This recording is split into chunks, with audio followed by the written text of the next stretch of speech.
চলো আজকের তোমাদের একটা দারুণ রেসিপি শেয়ার করি। একটু অবাক হচ্ছ তাই না? রেসিপির কথা বলে ভাত এনে হাজির করলাম। ফুল ভিডিও দেখো ভাতের কি করি আমি দেখতে পাবে। ভাতে দিয়ে দিচ্ছি পেঁয়াজ কুচি, ধনেপাতা কুচি, কাঁচা লঙ্কা কুচি, লবণ, লঙ্কা গুঁড়ো, হলুদ গুঁড়ো, 2 চামচ বেসন, তারপরে আর কি জল দিয়ে ভালো করে আমি মাখিয়ে নিচ্ছি।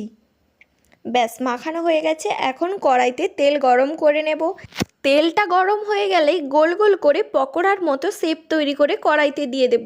দেখো আমি সবগুলো পকোড়ার মতো শেপ করে কড়াইতে দিয়ে দিচ্ছি। তারপরে আমি জাস্ট 5 মিনিট ওয়েট করব এটা ভাজার জন্য। এক পিঠ হয়ে গেছে, আমি আরেক পিঠ উল্টে পাল্টে ভেজে নিচ্ছি। বেশ লালচে একটা কালার চলে এসছে আর একটা দারুণ মিষ্টি গন্ধ বেরোচ্ছে। 5 মিনিট পরে আমি পকোড়াগুলো তুলে নিয়েছি।